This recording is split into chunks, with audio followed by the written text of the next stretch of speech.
Hello and welcome to CXP on Campus. I am your host, Jacob Brothers, and joined with me, as always, is the wonderful Erica Sadora. Erica, how are you today? I'm feeling pretty good. How are you today, Jacob? I am feeling fantabulous because we're here to talk about CXP on Campus. This week in the queue, we have CLOL Top 8. We're going to talk to you about some Valorant changes, hit you with your preview review, and we're going to wrap it all up with our Battle for Texas impressions. All of that this week. Don't you go anywhere. We are back. Jacob here, Erica there, metaphorical desk, and we are here to talk about some college League of Legends top 8. So, Erica, what's going down? We mentioned this in last week's video, but all of these teams will be flown out to LA for free to play in the LCS studio. This is really exciting because this hasn't happened since 2019, and all of these teams are finally back on stage. These games will be streamed on the LCS Twitch and YouTube starting June 9th through the 12th at 2 p.m. Pacific time. The first matchup to kick off these series are the champions of the South Conference, University of St. Thomas, and Western University, the champions of the East Conference. And the second matchup, as we all know, we will have the defending champions Winthrop University versus Maryville University, the two-time champions. And the next day will just be as jam-packed. We have Michigan State University versus Converse University, the Peach Belt champions, and upcomers to the CLOL scene. And for our last day for the quarterfinals, we will have the 2018 champions, UC Irvine versus Bay State College, the NECC champions. These matches are all best of 3, and the semifinals will be best of 5. Tickets will be sold for this live event, but of course the priority is keeping the staff safe, the students safe, and the riders safe during this championship series. Jacob, I do want to ask you because I know you're slowly getting into the CLOL scene as I'm talking about it, but what matchup do you think will be the most spicy? It's hard to not pick the Winthrop versus Maryville matchup. I mean, they have this super deep rivalry. I mean, they've had players from Maryville go on to Winthrop, and then Winthrop wins. And so these two teams are a genuine back and forth that we don't know who's going to win. And in League of Legends, only until recently did we not know who was going to win because it was always, it was the Maryville show for a long, long time. And so this is a change that I think really benefited the space. And so I'm really excited to see what's going to happen between Winthrop and Maryville. We are big Winthrop fans here, so We are. Winthrop, don't let us down, man. We're looking out for you. And I do want to ask you, since we just came back from BFT, what makes LAN events so impactful, and do you think this is going to impact their play style, and maybe will the audience maybe make them nervous or make them better players? Yeah, so BFT is a great example. I think LAN is so impactful because it makes it feel real. I mean, you spend all this time just you and your homies in this little windowless room on your computers just gaming, and then it's like, okay, we're gonna do the same exact thing, but against a team, and there's Discord. Cool. And then you do it, in an actual match, and it's like, oh, hey, these people on Twitch watched you, and it's like, oh, that's cool.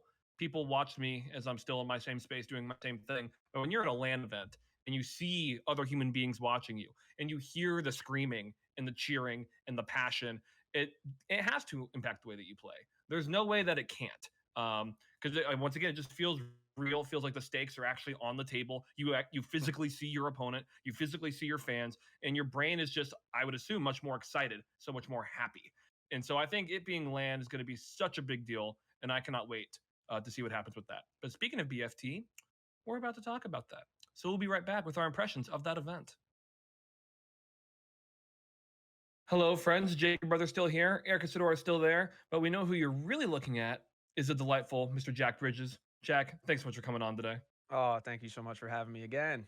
Absolutely. And if you're here, that means we're talking about some Valorant. And they've kind of had some big news come out recently, and they're going to be restructuring their entire esports scene. So, Jack, what do we need to know? Yeah, so big changes for VCT 2023. They're implementing 4 levels, so we'll just get right into it. The top level are the global events. This is the top tier competition that we see at the Masters tournaments every so often, every 2 times a year. So not much change there, but this is my second favorite change is the second level they're implementing now. They're implementing new premier level international leagues. So this is where the top teams will compete on a week by week basis for chances to qualify for the global events. So challenger tournaments are no longer how teams qualify for the global events. It is these international leagues which are meant to establish long-term rivalries and long-term competition. So this esport is trying to become a lot more prevalent on a week-by-week basis rather than by tournament.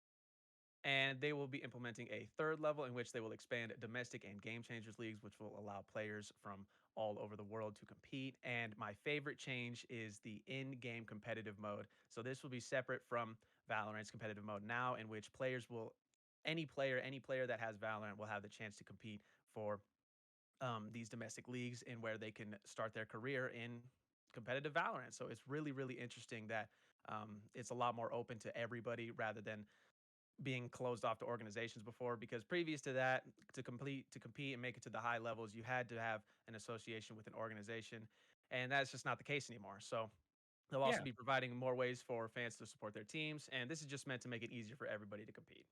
Yeah, this sounds awesome. I don't know if this information has been rolled out yet or not, but for this new competitive mode, is there like solo queuing for it, or is it just like teams are able to to enter and then move up in the ladder? Yeah, I'm not sure if they've specifically listed that yet, but I know that I mean you kind of need a team to make it Right. there. So it's, Regardless, it's only a little important. you might be able to solo queue your way into a domestic tournament if you're lucky, I guess. But I have to imagine that since this competitive mode is looking to provide a goal above Radiant, that you probably need a team at least to make it anywhere far. Right. So you've already spoken positively about these changes, but how do you feel over? I mean, to you, does it sound better than the previous system? Yes, definitely. Because previous to this, it was pretty much open qualifiers. You had to have an organization. You had to be on an organization that had some sort of credibility to make it anywhere. And now that's not the case anymore.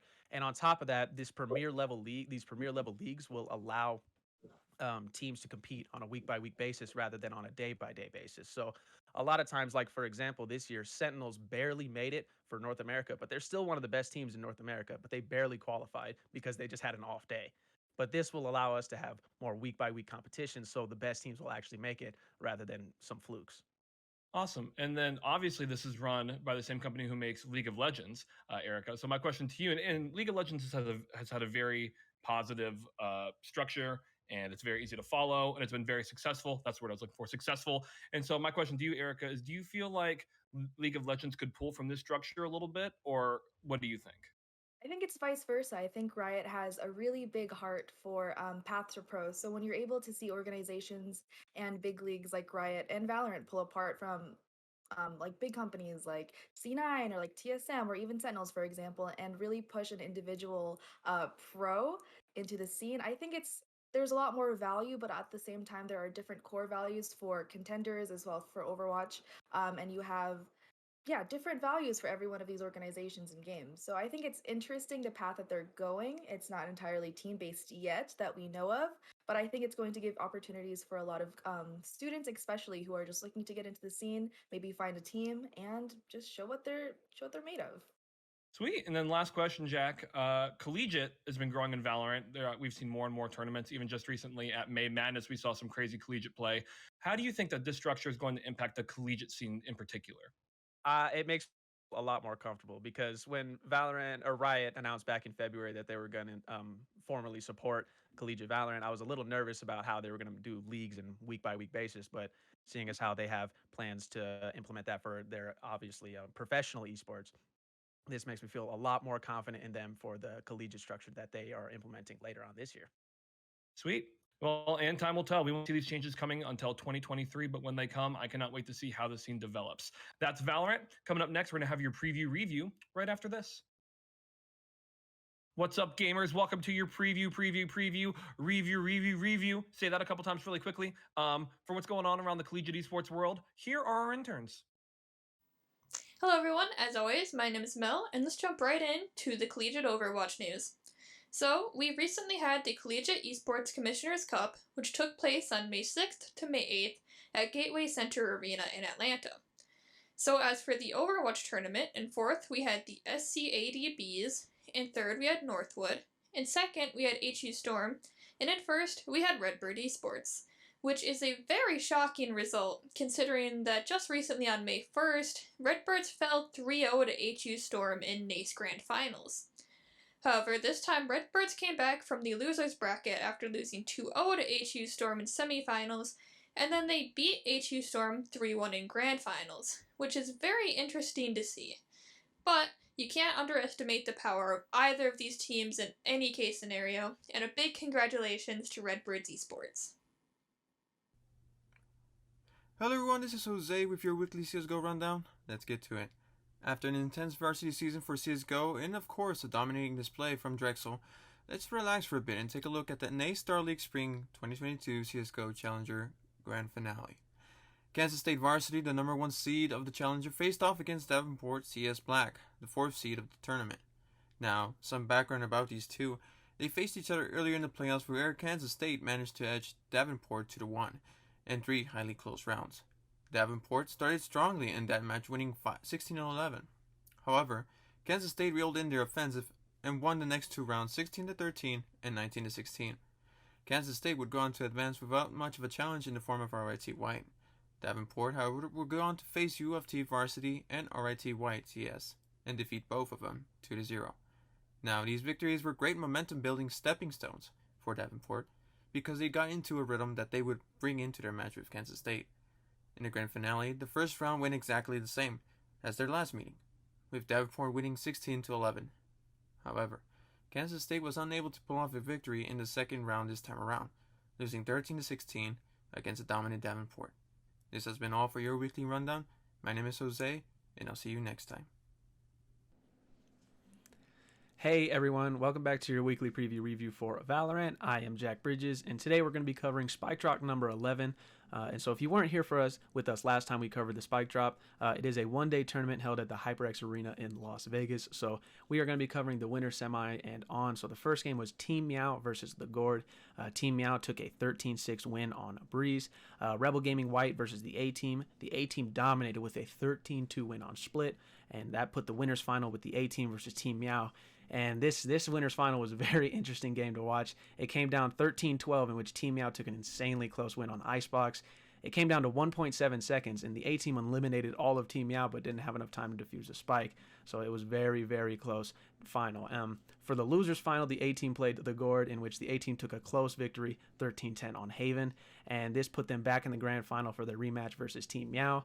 And the A-Team bounced back in a big way in the grand final and took a dominating 13-6 victory on Haven, securing their second victory in a row on the Spike Drop. They are a team to be reckoned with, and I'm excited to see how they continue to progress for Spike Drops in the future. So we'll be sure to cover that next time, and tune in next week for more Valorant content. Thank you. Thanks, guys. And next up, we have the Battle for Texas impressions. Hello for the last time this week. Jacob, Erica, Metaphorical Desk, all still here. And we are here to talk about the Battle for Texas. Man, the event just happened, and I wish it were still going on because it was the coolest thing ever. So, Erica, I'll ask you first. What were your impressions, or what was your favorite part of BFT? Really, what wasn't my favorite part of BFT? We came in and it was super humid, and then we came inside, which was the best part of the morning. And then we got to see all of these like really cool pop-up stands. We got to see EK Fluid Gaming and all of the setups, and we even got to see a little sneak peek of Overwatch 2 before the game even started. So I could ramble on forever about this, but I think my most favorite part was seeing both the Fuel fans and the Houston Outlaws fans interact or not interact at all, and see that like friendly rivalry going on, and just the atmosphere of the entire event. Holy crumbo, man. What was your favorite part of it, Jacob? Yeah, for me, it had to be the energy, because this was actually my first live esports event, and so I didn't really know what to expect. And I was shocked by just how high energy and actually excited every person in the building was. I mean, all the stands were great. We had delightful conversations with so many different companies and people.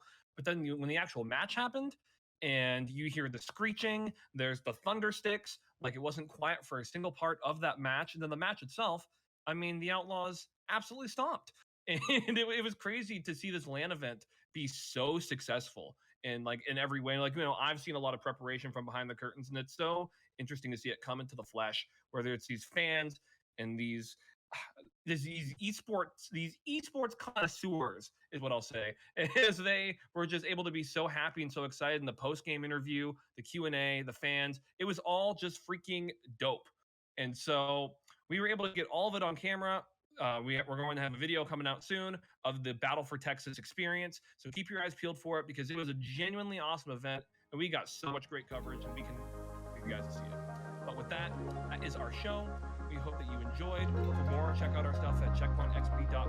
Remember that we will always and forever love you guys.